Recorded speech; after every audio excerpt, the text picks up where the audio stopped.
Земјоделските производители од Кочанскиот регион ја почнаа жетвата на оризот. Првите 20 декари се ожнеани во атарот на селата Чешиново и Чифлик, со што почна и официјалното собирање на родот од овогодишната реколта. 10 дена пред вообичаениот термин за почеток на жетвените активности, а користејќи ги поволните временски услови, според првичните резултати, оризопроизводителите очекуваат добар род и квалитет на главната земјоделска култура во регионот. Таа годинава беше засејана на околу 4200 хектари. Земјоделците истакнаа дека се засејани првите површини засејани со сортата Опале, која има нешто пократка вегетација од другите сорти. Добиените количини се во рамки на просекот, односно по околу 550 килограми арпа од декар. Пробните количини што се излупени даваат рандман од околу 50%, што исто така е добар квалитет за оваа сорта. Земјоделците велат дека се надеваат дека ќе имаат добри приноси, но проблем и понатаму остануваат ниските откупни цени и пласманот, со оглед што и дел од минатогодишното производство се уште стои непродадено.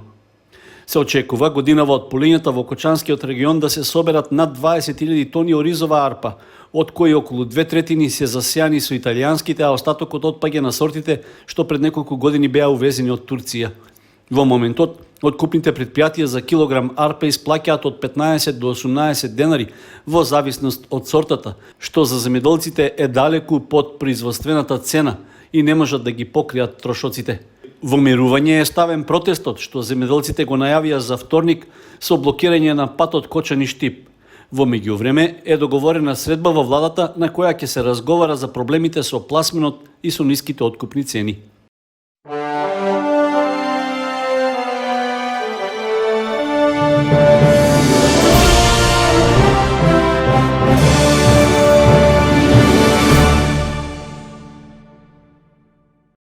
Во седиштето на Општинската организација на СДСМ во Кочани се одржа пресконференција на која зборуваше носителот на кандидатската листа за советници Томе Солевски. Во обраќањето до јавноста, тој направи кратка споредба на периодот од пред 4 години и сега. При тоа ги повика граѓаните да излезат на гласање и да го дадат својот глас за најдоброто во општината. Повеќе од јасно е дека СДСМ ја има најдобрата понуда на домашната политичка сцена. Токму затоа, најдобрите не поддржуваат како за советничката листа, така и за градоначалник. Вие одлучувате. Со вашиот глас избирате заедништво и развој, наспроти поделби и заробена држава. Пред 4 години наследивме општини заглавени во долгови, без планови за развој и опустошени. Заедно ставивме крај на режимот и тргнавме да ги консолидираме по локалните самоуправи. Позитивните промени се случија на сега ден из државата. Наместо парок и споменици, изградивме нови улици и патишта, водоводи, канализации, прочистителни станици, градинки, училишта, библиотеки и игралишта.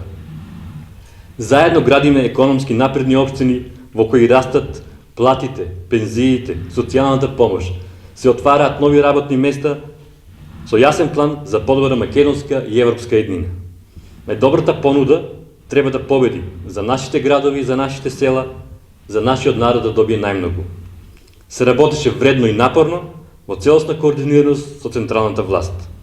Таа силна динамика мора да продолжи. Ве повикуваме да направите споредба и разлика.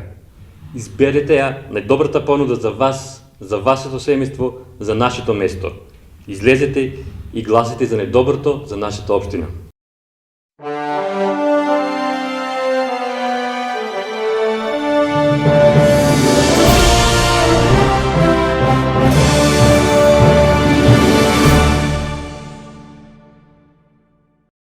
Во текот на денот пресконференција одржал Општинскиот комитет на ВМРО ДПМН од Кочани со прво официјално обраќање во предизборната кампања на нивниот кандидат за градоначалник Љупчо Папазов.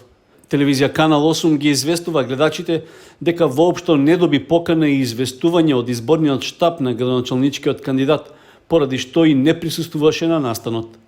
Неофицијално, ниту тој не бил информиран дека не е упатена покана за пресконференцијата, а на која биле најавени главните програмски определби со кои Папазов ќе настапи на локалните избори.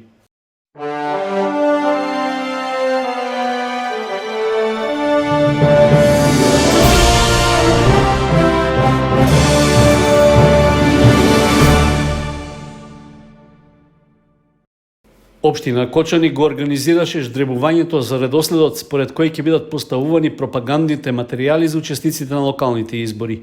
Иако во изборниот процес официјално се пријавени 5 организатори на кампања, од кои двајца имаат и кандидати за градоначалници, на ждребувањето присуствуваа само 3 представници. Независната кандидатска листа со носителот Венко Крстевски и листата на коалицијата Дом и ЛДП немаа своји представници на распределбата на местата за рекламирање без надоместок. Според ждрепката, пропагандните материјали на партијата Левица го добија редното место број 1 и тие ќе бидат поставувани први на местата за бесплатно политичко рекламирање што ги определи општина Кочани. Веднаш до нив ќе се најдат изборните плакати на коалицијата предводена од ВМРО ДПМН, а како трета следува коалицијата предводена од СДСМ. Ждребувањето е дел од вообичаените предизборни активности во согласност со одлуката на Советот на општина Кочани за утврдување места за истакнување изборни плакати и услови за добивање право за користење на местата за подрачјето на општината. За ваквиот вид пропаганда партиите го добиваат рекламниот простор без да платат надоместок, што е определено како една од законските обврски на локалните самоуправи. За да можат да постават рекламни плакати, учесниците на изборите претходно имаа обврска да поднесат барање до општината, што требаше да содржи и писмен доказ за потврдена кандидатска листа од Државната изборна комисија.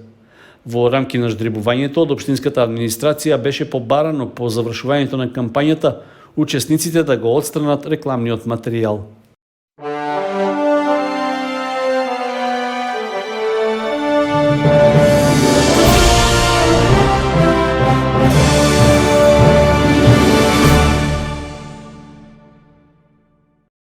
Пописната комисија за реонот 13, која што ги опфаќа општините Кочани, Зрновци и Чешиново Облешево, ги информира граѓаните дека на 28, 29 и 30 септември ќе бидат отворени канцеларии за попишување на сите граѓани кои во изминатиот период од различни причини не биле попишани.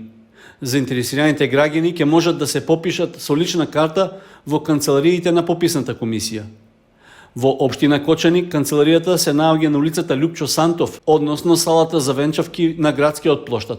Попишувањето ќе трае во периодот од 8 до 20 часот, а лица за контакт се Ивица Китанов и Магдалена Филипова.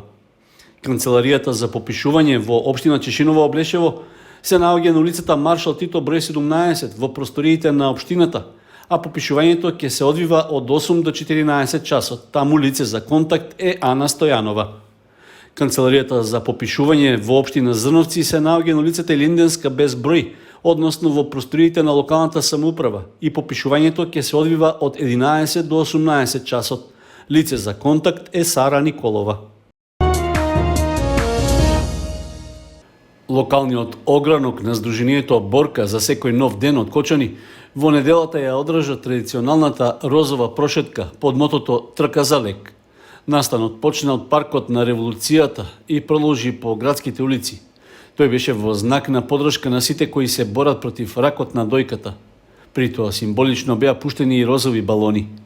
Ова е се со цел за да се подигне свеста кај целокупната популација дека диагностицирањето на ракот во одредено време, во поран стадиум е можно да се излечи, затоа сите граѓани, сите жени и сите од машка популација ги повикуваме редовно да вршат прегледи, редовно да диагностицират ако кај некој има, за да може оваа болест да се надмине и да успешно да се изборат со ракот на дојка. Многу е битно да се прават редовни контроли, затоа што треба се на време да се фати за да најдеме и лек за тоа. Значи, така да третиот бран, март-април кога беше прилично доста актуелен, нели, ковидот тогаш некако имаше, добро и веќе така беше организирано, имаше, нели, блокада, за повеќе бевме насочени кон короната, но веќе гледам дека од летото па навамо есента веќе, значи, полека се враќа соживото кај луѓето и свеста дека фактички треба, значи, покрај короната, постојат и други заболувања, па јас се искрено и плашам да не настане, така да кажем во наводници, пандемија од карциноми, а многу е лошо, морам да потенцирам, ако не се на време откријат, значи некој краен терминален стадиум, исходот е многу лош. За жал и тешко дека тие пациенти би можеле да се излечат, затоа јас апелирам дека редовните контроли и превенцијата е најбитна. Розовата прошетка во Кочани се организираше со поддршка од локалната самоуправа преку локалниот акцијски план за еднакви можности на мажите и жените. Учесниците на трката за лек добија и маичка со овогодишното лого. Настанот се спроведе според протоколите за организација на јавни настани за заштита на здравјето во услови на COVID-19.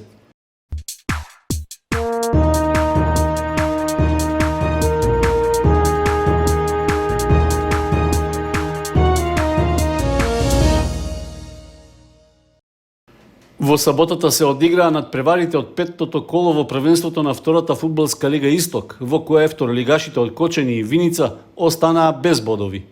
Фудбалерите на Осогово доживееа срамен пораз на гостувањето во Прилеп на надпревар во кој екипата на Победа немаше милост и им ја наполни мрежата на гостите од Кочани со дури 6 гола. Најавата за почетокот на катастрофата дојде уште во четвртата минута со погодокот на Спирковски, кој буквално се прошета низ одбраната на жолто-сините и од 10 метри биеше прецизно.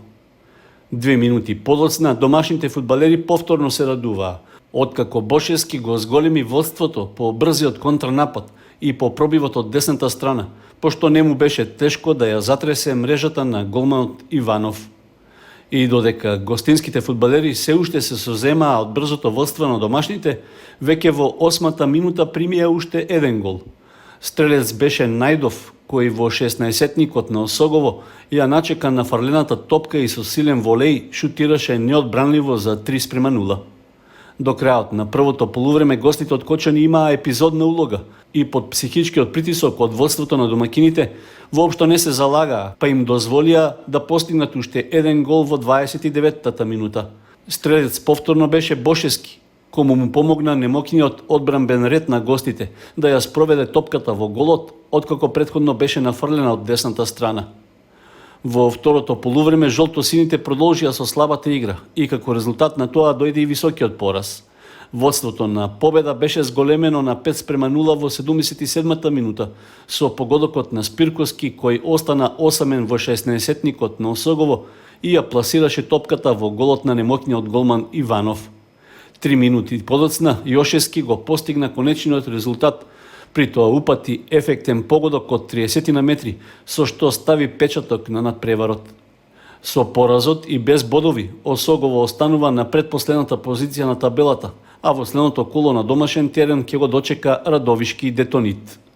Виничка Слога 1934 во ова коло го доживеа првиот пораз во првенството, токму на гостувањето во Радовиш против Детонит.